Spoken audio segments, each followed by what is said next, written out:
We got 80 8% minutes. battery. 80%. 88. That's all the percent we need. Welcome to Practical Shooting After Dark. My name's Ben. We're here to talk about shooting stuff. On deck today, one of our old favorites, Mr. Matt Hopkins. Oh, I thought you were going to say Joel.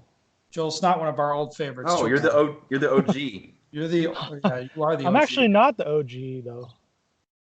I'm like second gen. Are you? I had to talk you into doing this, didn't I? Because you're all shy and shit. Yeah, like we worked into it, I think, but I wasn't like on the first ones. Yeah, that's true. I'd call you OG, but that's just me. I guess I'm the OG. One of currently. Well, how many times have I reformatted this bullshit? Like four times? Just once, I thought. No. It used to be just me sitting around, like talking to a microphone. Yeah, they were like 15 minutes, and you had that stupid guitar music at the beginning. We changed it a couple times. You had one of those change that was so terrible. You actually did that? Yeah, I did. It's great. Yeah, I listened to those. It was the second or third time you changed. One of them was super annoying, and I know you did it just to be annoying, of course. That is why I did it. I'm like, oh, this is terrible. My current move to annoy the world around me is a lot less so. Yeah, it is. My lack of haircut. It's like honestly, God, I think it's been 9 months since I've had it cut. That's awesome. It shows I couldn't go 3 weeks. No. Like, my hair is like too long right now. I get my hair cut every 2 weeks, yes. My hair was too long for a while, and now it's so long it doesn't even matter anymore. No? I had no engagement on the GoFundMe idea for like having people throw in $2 to get Ben to cut his hair. So whatever money we did raise on that, he would be like, no, it's going to take double that. Yeah, he would. So we could raise $1 million, and he'd be like, no. Nope, I need $2 million. Come on now. Let's not talk crazy. Or 10,000. Let's say 10,000, or even 1,000. Yeah, $1,000 isn't. It was a lot of. 2,000 was his original price, but I don't know. Oh, really? Yeah. I thought that's fair. Way high. Anyway, so we got Matt, the OG, and well, kind of the young buck, the new G. Joel Park. Where's that Tyler? I don't know. Hi, everybody. Tyler's busy this week, so can't get Tyler. Anyway, you guys know the deal. We're going to talk about shooting stuff. Today's a little bit different. Joel has a topic he wants to talk about, and what I wanted to talk about is what I'd like to hear whoever's running for USPSA president talk about. Because people ask me this kind of shit a lot. Like, what changes would you like to see? Is that going to be the same thing as what the two candidates are not talking about for this election?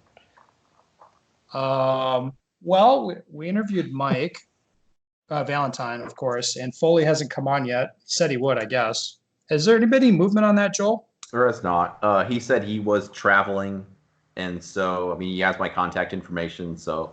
Well, Tyler hit him up, too. Oh, he did? I did not know that. Well, he did. Okay. And what, that would have been more recent than what I spoke to Mike. Yeah, I don't think anything came of that. So maybe he changed his mind. Don't know. Don't really care. I don't really know what Mike's talking about as far as Mike Foley. I don't know what he's talking about it, but we had a conversation with Mike Valentine. Yes, things that I would like to hear discussed. They're probably not talking about. No. Well, you got my interest. What would that be, sir? Well, no, you're going to go first, Joel. Oh, I am? Yeah. Oh. So we're hooking the listeners now. Oh, you're like, wow.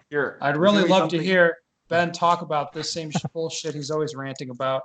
They're like, oh, here he goes again on the, pick a topic that's near and dear. Calibration. Calibration. Here it goes again. But no, people have to wait. You have to be patient. We're going to do Joel, and then we're going to do an ad read, and then we're going to do 10 minutes of banter, and then maybe. Then a gear question, right? And then a gear reloading question. I'm going to tell you my load length. I don't even actually own calipers, so I'm going to be straight with you guys.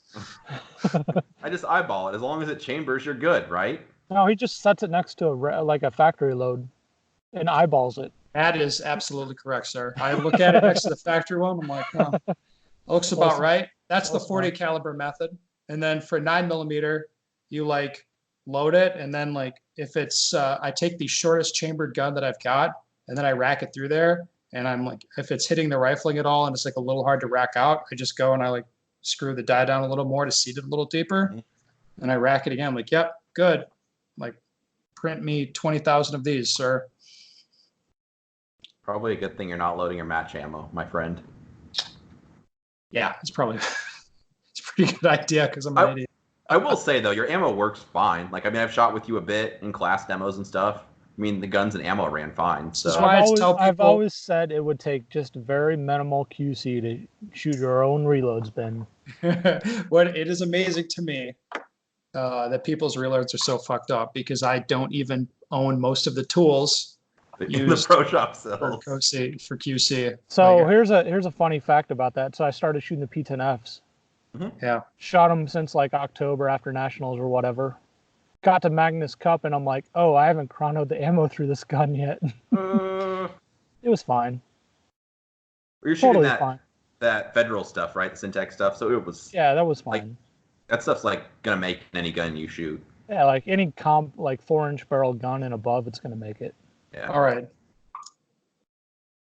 Joel, let's get to your topic, whatever you wanted to talk about. Well, I want to talk about bullet weights and recoil springs. No, not really.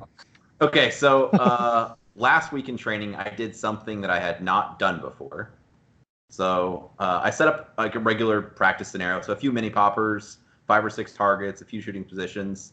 The thing I did different was I changed the shooting order every single time, so I never shot the same scenario twice.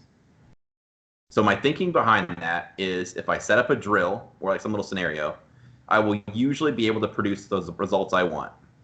Whether it's a time, a hit factor, if it was like fixed time, a points total, a score I want, whatever. So it might not be perfect the first time. It might be maybe like the first one out of the gate's money, or maybe I push too hard, I have a miss, and I have to back off a little bit until I get the timing right. So my goal behind that was like grooming the ability just to see something, I look at it, like this is the match pace and shoot it. So, well, the obvious problem with my other method was USPSA isn't Steel Challenge, and there's not best 4 out of 5.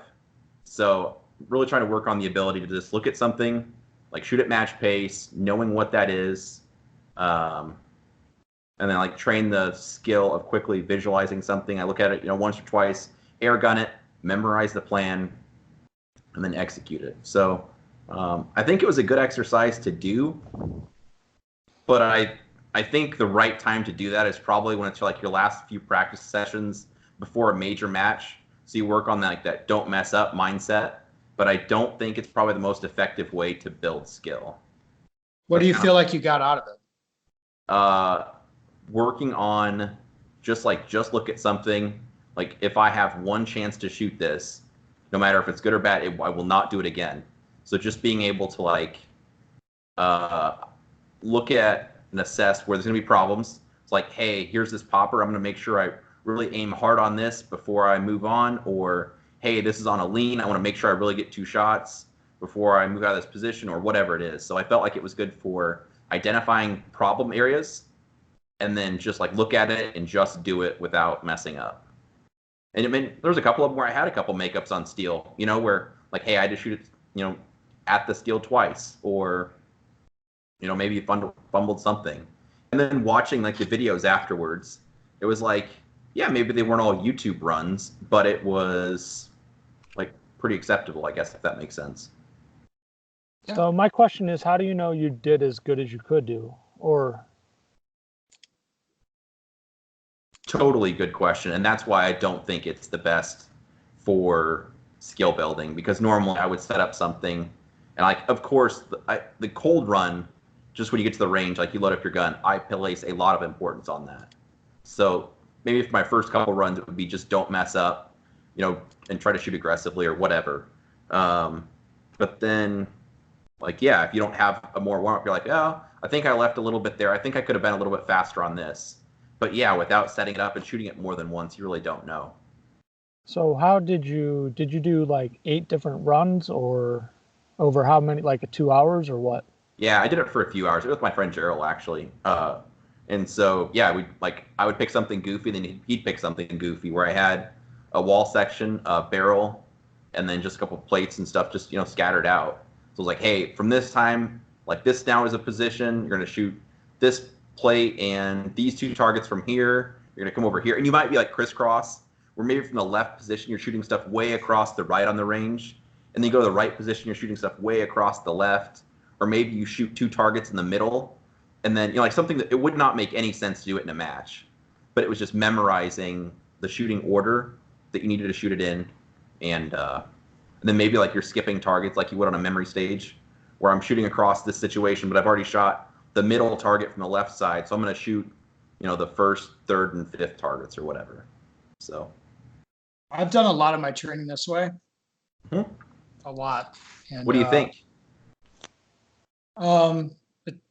It just makes you good at exactly what you're talking about. Walk up to it, look at it, smash it, or just shoot it. So you've seen me shooting quite a bit, Joel, and you can see Yeah. I don't get too worked up about the first run on something. Mhm. I'm pretty good at like taking one look at a stage and shooting it okay. Maybe not baller, just shoot it okay. Mhm.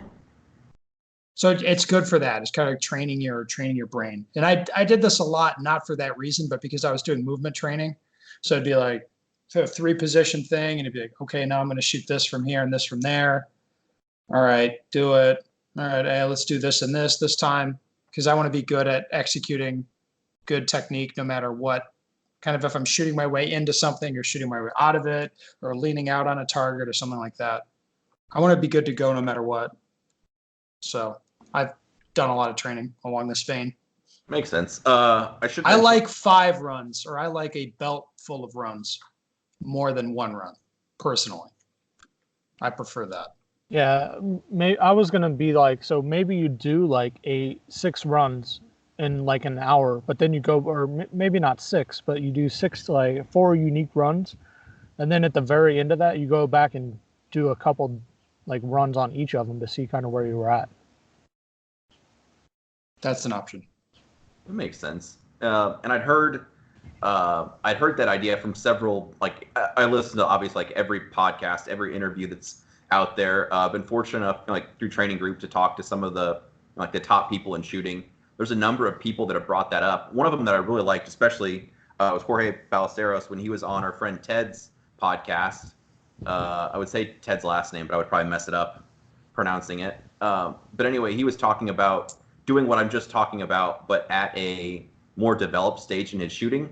And he was really like spelling it out. Like, this is not the way I built skill. When I first started, I did a lot of drills and stuff to get good. And then once he got to a level when he wanted to work on like that match mode, that was something different. So I like the way he explained it a lot in that interview.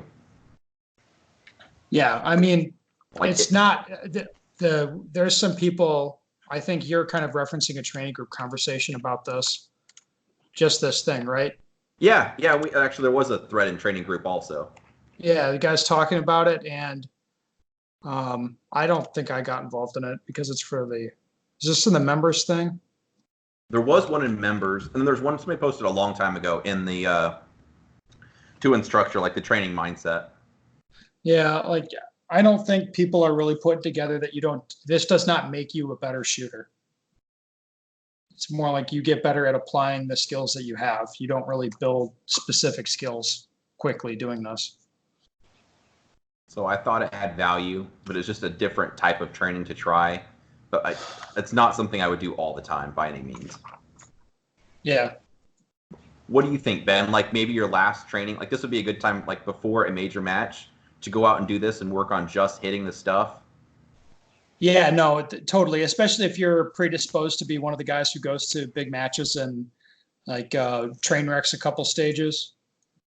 Like this would be the last couple trainings before you go. So you're checking your gear simultaneously, check your ammo, check your gear, shoot all the stuff. Don't do stupid shit. If you look through the match catalog and or the match book, and you see stages with particular targets, you're like, hey, it looks like there's a lot of headshots at this match. Then okay, put out a few headshots and kind of get comfortable with that. And yeah, that makes sense to me. I like that. Good. That was kind of my thought process also. Yeah. All right, shall we move on? Sounds amazing. Oh Does yeah. it? All right, You have your Matt. mind blown, Joel? Yeah, well, I thought you had like an ad first. You get No, like a that was little just YouTube bullshit. commercial There's where no ad read. you have to watch some like little 60-second ad, or No. you're like, Go, wait, Quick go message. to go Tim to Myers the. for the 50% off at Ben Steger Pro Shop code. Oh yeah, there's now a 50% off sale at benstegerproshop.com. with free overnight shipping. Yeah, of course. You have to get it from Tim though. He's gonna pretend like he doesn't have it and doesn't exist, Yeah. but he has it. Just keep And adding. If you hound him enough, yeah, he'll And, definitely and give you tag at the Blue Bullets on Instagram, Uh-huh. and you get free bullets for life. Makes sense. And let's see what else. You could tag at Practical Shooting Training Group for a free Yep. membership. Free gold membership Free gold, yeah. for 10 years. For You lifetime. need more golds. I mean, you have too much free time right now. You Got need too more much of free those. time. All right, none of those ads are truthful. They're all nonsense. Oh, you lied to me, sir. Yeah, Feel I'm sorry. misled. All right, let's have our minds blown by what Hopkins would like to do with what would you like to see the guys talk about at USPSA, Matt? Because I have a couple things I'd like to hear him talk about. I would like to hear them talk about divisions. Okay, division specifically, you feel like there's too many. No, I want to add two. Oh, Okay. no. I'm fucking No, this is hey, it's Matt's time. It's Matt's 22 time. long rifle, Oh, yeah. open and irons. Mm-hmm. I'm just. What about joking. DASA? You like, yeah. No, we need to have a production light and a production heavy. Oh. Yeah. No, I think divisions should be looked at. I mean, obviously L10 and revolver are the low-hanging fruit about that, like participation-wise. Anybody shooting L10 can shoot limited. Or There's single nothing stack. out there, or production, Or they can shoot IDPA. or they can. Yeah, I mean, there's a division for them. So to say that the people that are shooting those won't have anywhere to go, they would. There's a division for them. No matter what gun you find or come up with, they could shoot another division. Yeah. And they're not just going to stop shooting USPSA because their division is gone. Well, I'd look at it like this. People view divisions as telling other people what guns to shoot. And I look at it as we should decide what we want to recognize, like what achievements are important to us and which ones are not. I'm not trying to be an asshole, but I don't think being the best revolver shooter in USPSA is that interesting of an achievement in this day and age. I don't know how else to say that. It's just not that interesting to me. I would agree. It's not interesting to most. So we can look at things and make decisions that way. That would be nice. Yeah, that would be good. All right. So here's what I'd like to see them talk about, Matt. I feel like you could tell me if I imagine we're on the same page here, but I feel like the big matches are for the audio people, the birds you're hearing, Matt is outside right now. Are they bad? No, you're No, fine. not really. You can just hear Okay. them. It's just, people might be wondering like, what the fuck? There's a bird there, but it's Matt's outside. So that's why you're hearing the pleasant wildlife sounds. Anyway, I think people feel like the bigger matches are just big club matches where the big matches don't function fundamentally differently than club matches usually. It just runs over multi-days and maybe you have ROs standing there. My That's actual take on that is the club matches have gotten better, and then nationals and area matches and the bigger matches haven't progressed as much. They have not changed since Yep. I started shooting very long ago. Yeah, no, like for 10 years they have not changed. You're right. I started club shooting longer matches than have 10 years ago, but Definitely.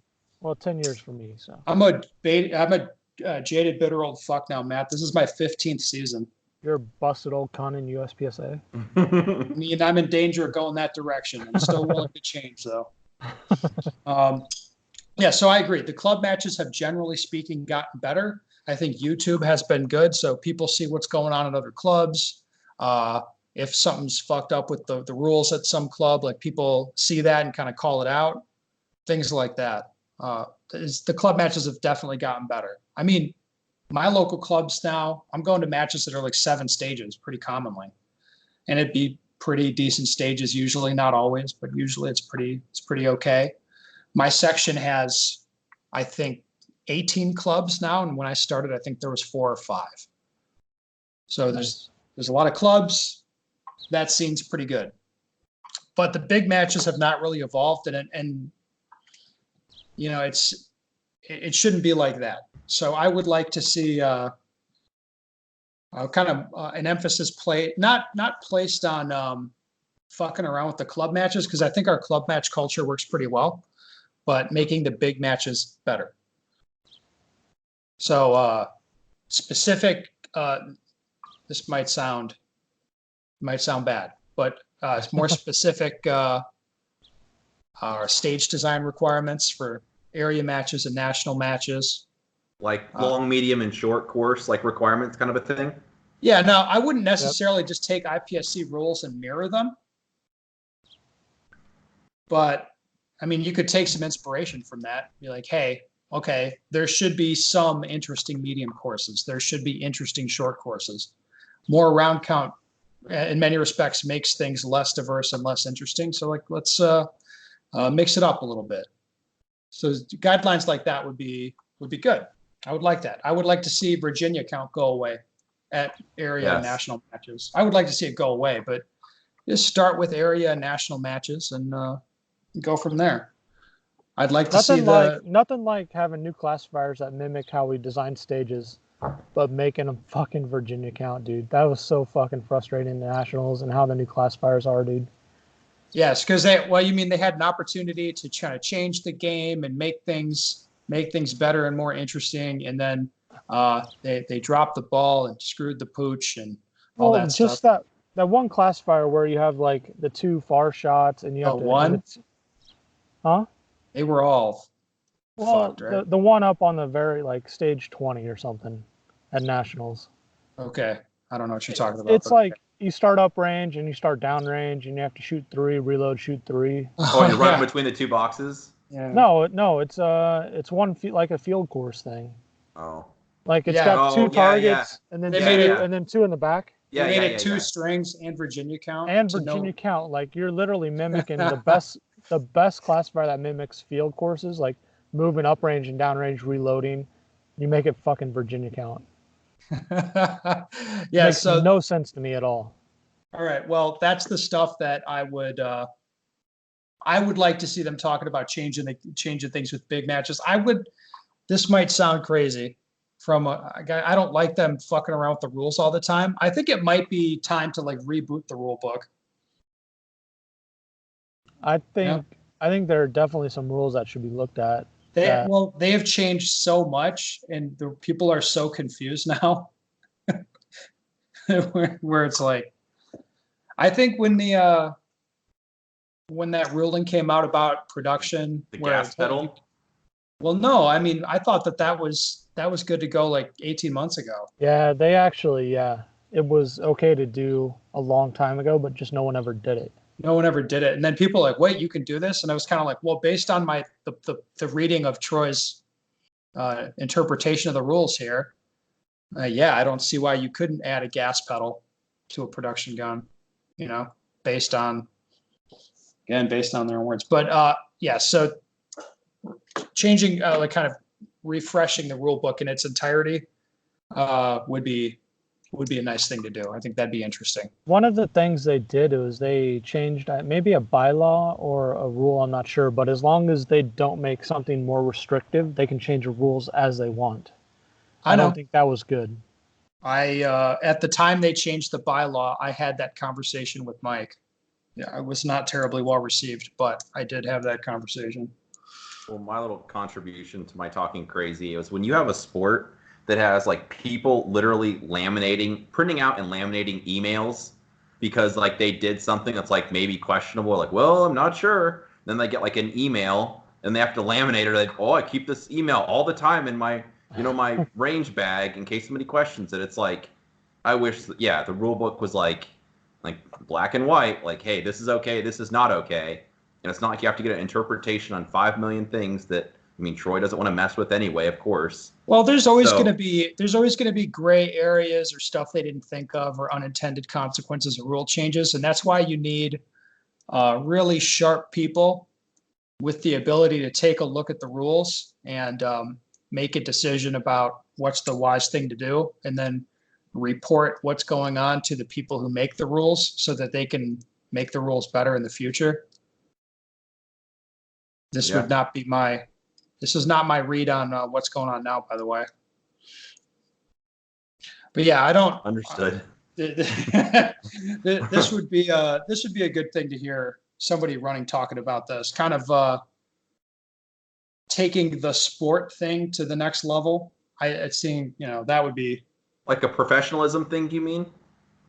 not necessarily the professionalism, but just taking like the big matches, the ones that we train for, like taking those to the next level.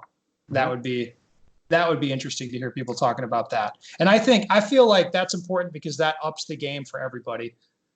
So people, the most serious guys go to nationals and go to big matches, and then it just kind of percolates down through the system where those guys are oftentimes match directors or they're friends with the match directors. They're like, hey, this is what they did at nationals. It looked like this. It was super cool. Let's do this at our club. That kind of stuff. Like that, I think that would really be a good thing for the sport. I agree with that. Yep. I think so too. Unfortunately, do you remember the letter that Foley put out where he couldn't decide if USPSA was a sport, an activity, or an event? Like he couldn't decide. This was a while ago. No, I think Not so. familiar with it now. he used all three of those words. Like some people say it's a sport, some people say it's an activity, and other people say an event or like whatever. Yes, that was disheartening for me because we need to decide what it is. And I would say, hey, it's a sport. It's got to be run like this. It's got to be fair, high level, all that stuff. So anyway, making the big matches better in some way, that I'd like to see that. I'd like to see, like Matt says, the division rules are fucked, and obviously need a look. And shit, maybe doubling down on all the changes on the rule book and changing it in such a way that you don't anticipate having to change it again for quite a while. Like that would be a very good thing. I mean, do we want to go into specific things that we think should? I mean, obviously, popper calibration should be looked at. I told you, man, my campaign is just get rid of big poppers. Like that would fix like some headaches because minis do not fail calibration like large poppers do. So yeah, there's some classifiers that have them that, I mean, maybe the classifiers get recalculated or you just boot them either way. Let's see, like what else would I change, Matt? Yeah, maybe more specific on than just let's revamp the whole book.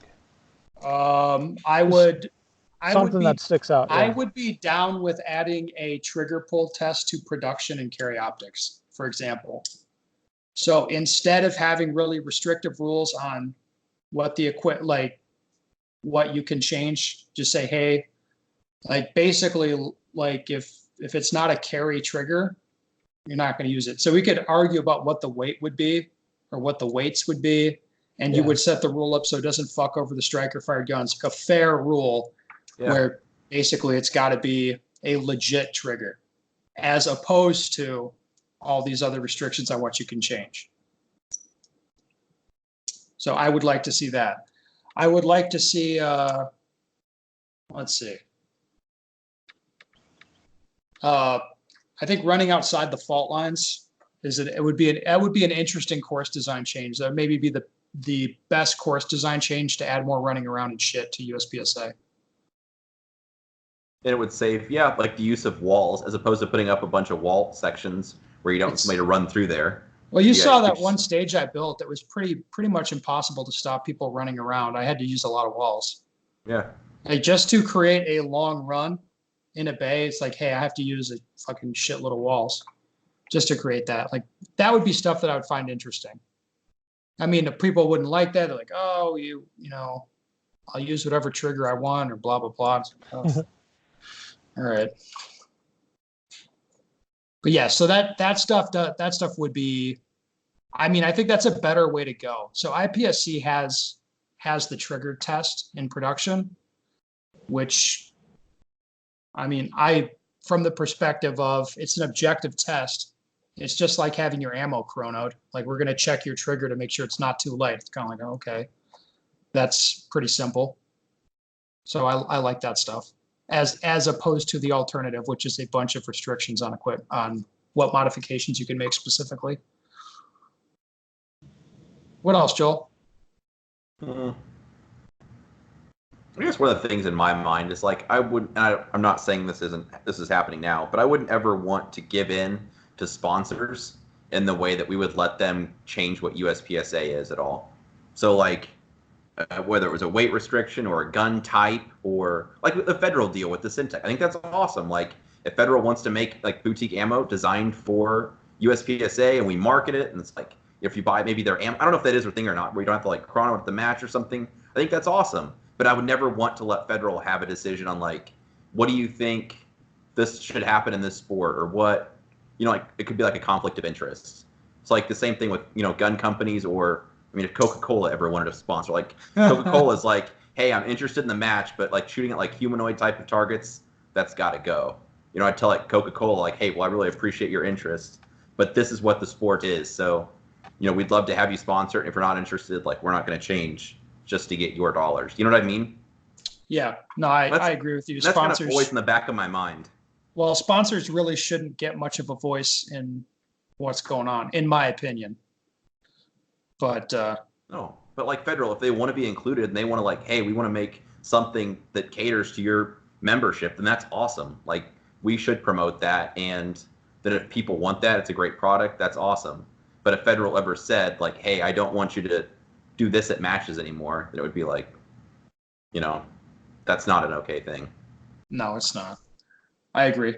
And so what do you say about that, Matt? Are we talking about the carry optics weight rule that we're talking about?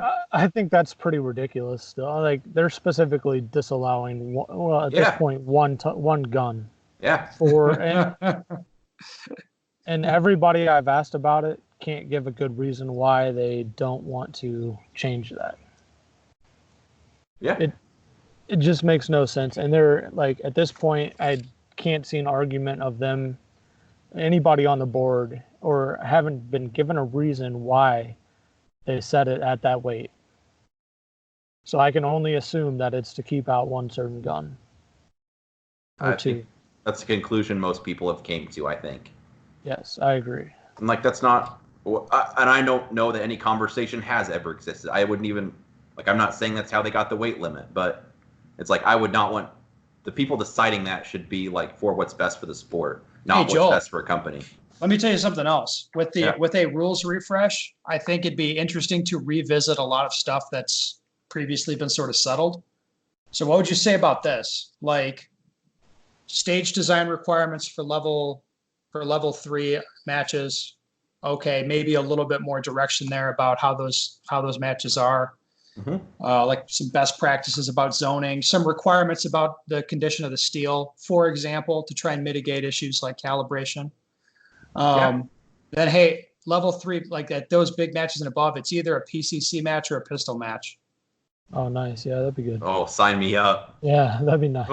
Vote no, and what you do is like, hey, okay, so the PCC match will be like on the Sunday or something. So it'll be Friday, Saturday is the pistol match, PCC matches on Sunday, and then they can change the target distances and shit and get that to where it needs to be. Yeah.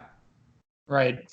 So it'd be the same venue. So like the Area 3, PCC, whatever championship. So I'm not trying to exclude those guns. Just like at big matches, just say, hey, we're gonna get the stages set up properly for that gun.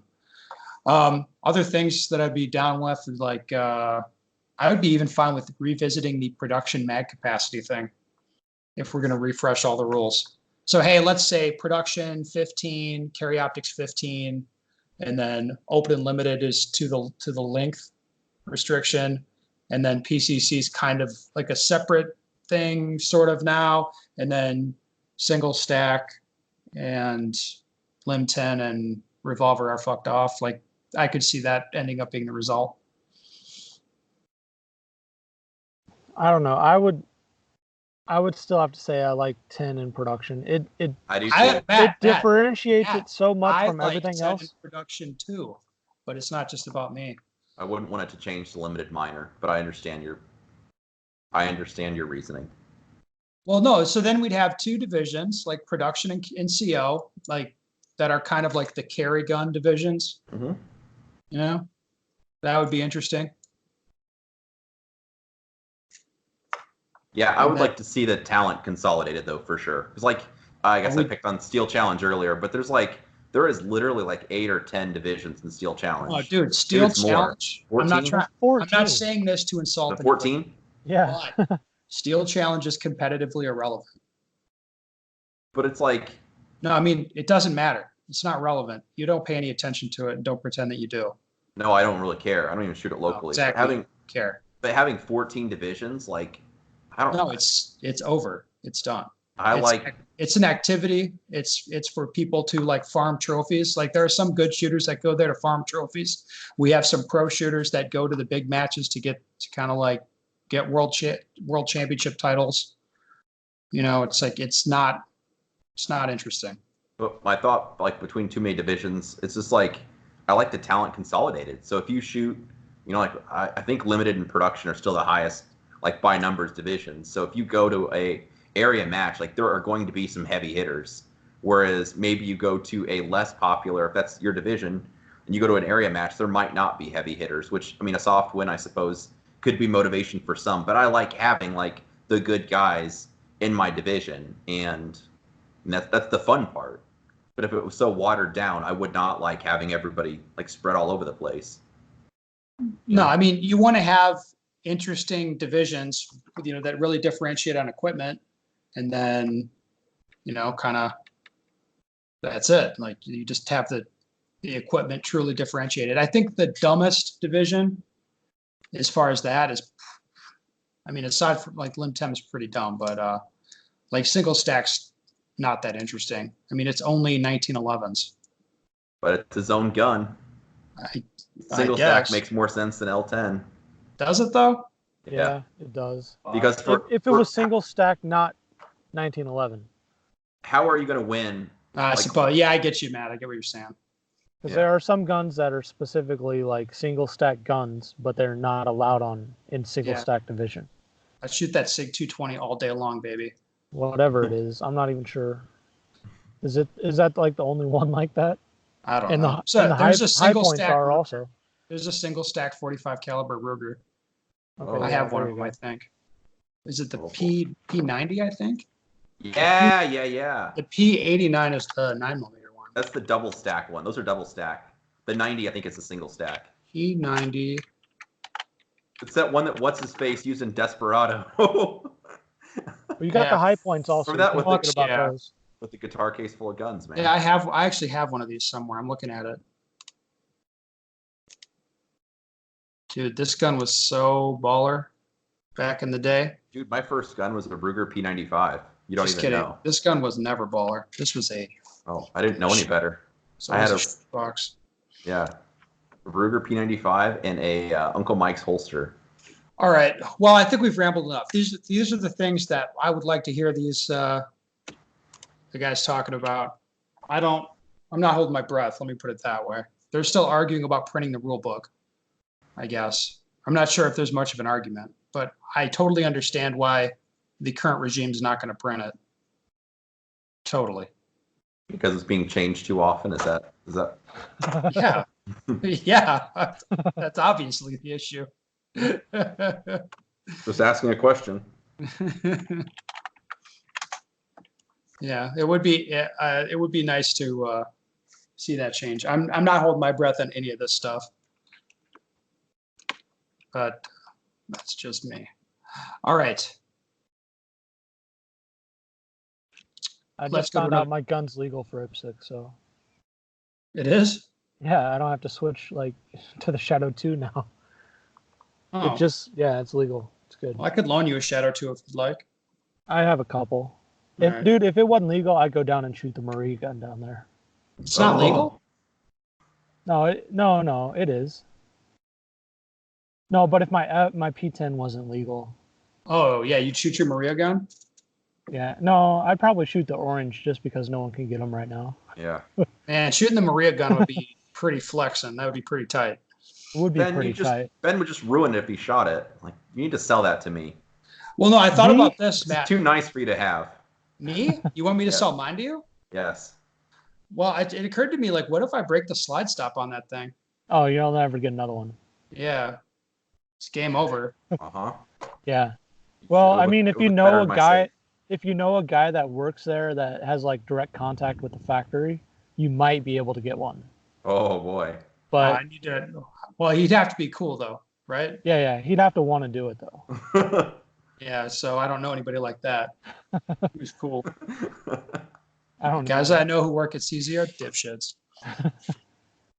Especially Anyway. the sales guy. Yeah, the sales guy. Which one? Oh, One yeah, resembles you're right. Sasquatch. Both of them. I forgot. We have two now. Yeah. Oh, yeah, USPSA is yeah. taking over, baby. Yep. All right. Hey, Ben, question for you and the team. I've been shooting USPSA for a year, finally got some classifiers, and got an initial class of A in production. I have some of your books, and I'm a PSTG member. So basically, you should be a genius by now. Yeah. Live fire once weekly, 400 rounds, dry fire probably 5 days a week for now. I'm currently building a house, and I'm fortunate enough to have land to be able to shoot on. After settling in, I could shoot as often as I want. Did we answer this already? He was asking about setting up stages or No. Should he be doing to set up stages or drills. no, as much he wants to know how much live fire and dry fire you should do. Yeah, we talked about that. Yep, I did. Forgot to untag it. I'm sorry, listeners. I'm a bad Ben. What is your training routine prior to a major match? Let's say 1 month and 2 weeks out. Do you change anything? Do you focus on something specific more than before? Is it all in maintenance mode for you at this point? From another angle, what would you recommend modifying the training routines at those timeframes for shooters who are new to major matches, B or A class? Hopefully this is not an old topic that's been covered before. So 6 weeks out from a major match, guys, what are you going to do differently? 6 weeks out? Yeah. I'm shooting probably another major match before that. Let's say this is nationals. Nationals in November. November nationals, baby. I'll be shooting. Not that Joel's upset about that. No, it was just like a what if. We're just talking about hypotheticals, you know. Nothing, Hopkins? I don't know. I wouldn't Remember I the don't- dark days of like 2011 when you, or 2012 when you would come and train with me for a week? Yeah, that was fun. I remember that. I don't think I'd change much. I think I would do the same thing. I think I would probably put a little less emphasis on work and making sure I got out and practiced every day. Or at least shot the gun somewhat. Like That a makes week, sense. like for sure 2 weeks out. Like I would be on the range every day. I think he's talking about like what are you gonna push or when do you like go in maintenance mode? Like you're thinking your aggression at matches, I think is what he's asking. Or your aggression in practice, I'm sorry. I don't know. I kind of do that every practice though. Like I'll have a cold run and then I'll like start ramping up and pushing and then go back to what it settles in at. I know it's not exactly like a cold run, but it's kind of like how you can like perform the drill each time, no matter what. So, but it is after you're all warmed up and everything like that. So, I would say this. I want to do as much training as possible in that 6 weeks. Hit it hard. I don't necessarily want to get better at anything I'm doing. I just want to be very, very comfortable. I want to know my shit works. And I want to shoot as much as I can in that time. But at the same time, I want to show up to the match fresh and ready to go.